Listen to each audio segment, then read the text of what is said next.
मध्ये हा विषय प्रवीण दरेकर साहेबांनी आणला त्याबद्दल खरोखर त्यांचं मी आभार मानतो। का हा विषय काय राजकीय नाही आहे, हा देशाच्या राष्ट्रीय सुरक्षतेचा विषय आणि देशाची राष्ट्रीय सुरक्षता प्रथम आहे, त्याच्या बाबतीत कुठलाही कॉम्प्रोमाइज होऊ शकत नाही।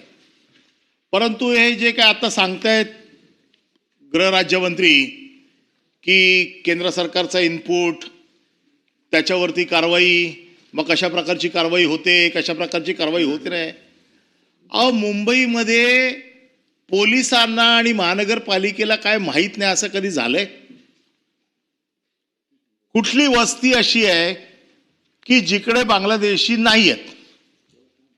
जिथे जिथे झोपडपट्ट्या बांधल्यात आणि ज्या झोपडपट्ट्यांमध्ये कारखाने चालतायत त्यांची मोडस ऑपरेंडी काय की झोपडपट्टीमध्ये सगळ्या झोपडपट्ट्या मुंबईतल्या बघा, वरचा खालचा माळा मालक राहतो, वरचे 2 माळे हे भाड्याने देतो, दुसऱ्या माळ्यावरती कारखाना, मग तो कारखाना कपड्याचा असेल, तो कारखाना जेम्स अँड ज्वेलरीचा असेल, तो कारखाना वेगवेगळ्या हँडमेड असेल, जरीचा असेल, हे सगळे इमिटेड ज्वेलरीचे असतील, हे सगळे कारखाने वेगवेगळ्या मुंबईमध्ये वस्त्यांमध्ये आहेत आणि तिथे सगळे बांगलादेशी कामगार आहेत।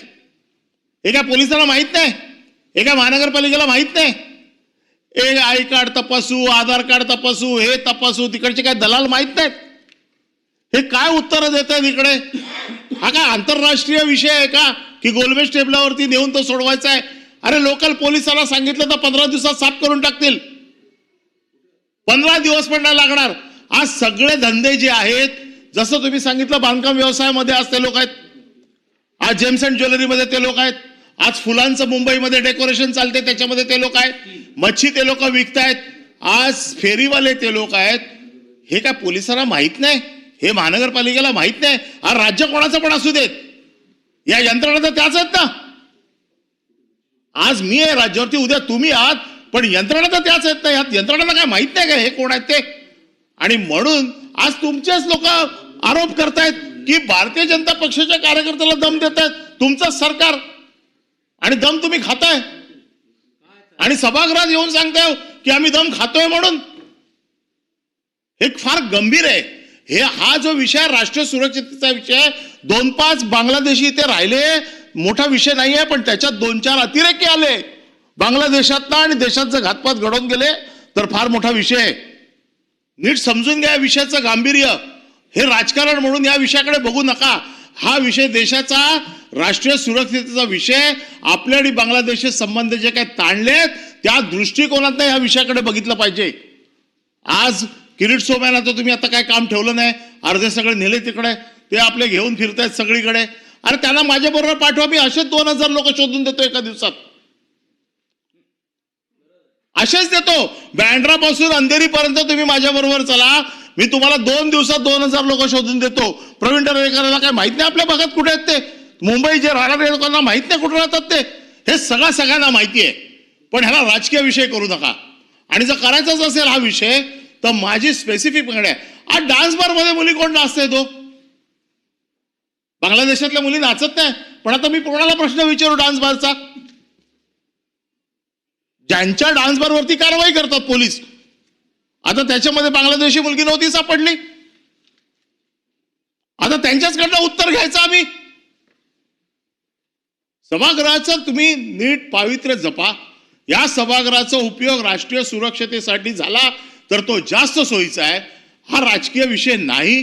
माझा साधा प्रश्न आहे, तुम्ही टास्क फोर्स तयार करा, अतिशय डीपली जाऊन प्रत्येक झोपडपट्ट्यांमध्ये प्रत्येक वस्त्यांमध्ये त्यांची एकदम सखोल तपासणी झाली पाहिजे। याला कोम्बिंग ऑपरेशन म्हणतात, कोम्बिंग ऑपरेशन केलं पाहिजे।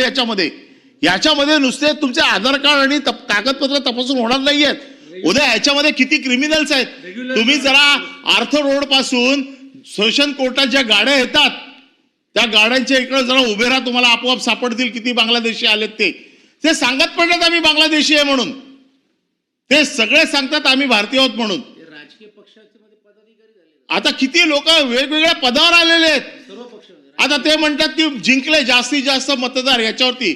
आता 288 मध्ये 3.25 तर तुम्हीच जिंकलेत. आता का त्यांच्या मतावर जिंकले? आमच्यासाठी काही ठेवलंच नाही. मग कोणाच्या मतावर जिंकले? त्याच्यामुळे हा विषय राजकीय नाहीये. या विषयात माझी सरकारकडे एकच मागणी आहे की हा विषय घ्यायचा असेल पुढच्या 3 महिन्यात सरकारने स्पेशल टास्क फोर्स करावा. त्या टास्क फोर्सच्या माध्यमातून जेवढ्या झोपडपट्ट्या आहेत मुंबईतल्या, मुंबई असेल, मीरा रोड असेल, ठाणा असेल, कल्याण डोंबिवली असेल, आता सगळं हळूहळू तरी मुंबईच्या बाहेर हातपाय पसरायला सुरुवात केलेली आहे. त्याच्यामुळे ह्या झोपडपट्ट्यामध्ये विशेषतः ज्या झोपडपट्ट्या 1 माळ्यापेक्षा 5 माळ्यापर्यंत आहेत, या सगळ्या झोपडपट्ट्यांची तुम्ही स्पेशल कॉम्बिंग करा आणि त्या स्पेशल कॉम्बिंग ऑपरेशन मध्ये तुम्हाला हे सगळे सापडतील आपोआप. बाहेर कुठे शोधायला जायची गरज नाही. पोलीस स्टेशनचे रेट सांगू काय मी? प्रत्येक माणसाच्या पाठी दलाल किती पैसे देतो ते? महानगरपालिकेचे रेट सांगू काय मी? आणि हे जर झालं नाही तर पुढच्या अधिवेशनामध्ये आम्हाला बांगलादेशींना मुंबईमध्ये ठेवण्यासाठी महानगरपालिका आणि पोलीस यांचं दरपत्रक आम्हाला जाहीर करावं लागेल. आणि म्हणून माझी सरकारकडे विनंती आहे, पण सरकारने देखील याचा गांभीर्याने विचार केला पाहिजे. केंद्र सरकार भिंती बांधणार, कुठे भिंती बांधणार तुम्ही? भिंतींसाठी तुम्ही फंड आणताय, या भिंती बांधणार कुठे? मुंबईमध्ये कुठे अशी भिंत आहे की जिथे बांधली तर बांगलादेशी येणार नाही? आता तर दादरमध्ये ताईंनी सांगितलं की दादरमध्ये बांगलादेशी आहेत. भिंत बांधणार कुठे तुम्ही दादरमध्ये? प्रश्न नाही, प्रश्न तर विचारतोच आहे, पण प्रश्न कोणाला विचारायचा हा प्रश्न आहे. प्रश्न ज्यांना विचारतोय त्यांनी देखील मनाचा आता मोठेपणा दाखवला पाहिजे. त्यांच्याकडनं पण अशी कुठली कृती नाही झाली पाहिजे ज्याच्यामुळे या विभागात त्यांना प्रश्नाला उत्तर देताना त्याला देखील 10 वेळा विचार करायला पाहिजे की मी फार स्वच्छ मनाने आणि साफ मनाने प्रश्नाचं उत्तर देतोय. आणि म्हणून माझा स्पेसिफिक प्रश्न आहे, पुढच्या 3 महिन्यात टास्क फोर्स तयार करून प्रत्येक अशा वस्त्यांची झाडाझडती घेऊन याच्यातनं बांगलादेशी शोधून याच्यातले गुन्हेगार शोधून देशाच्या सुरक्षिततेला धोका होणार नाही याची जबाबदारी सरकार घेणार का?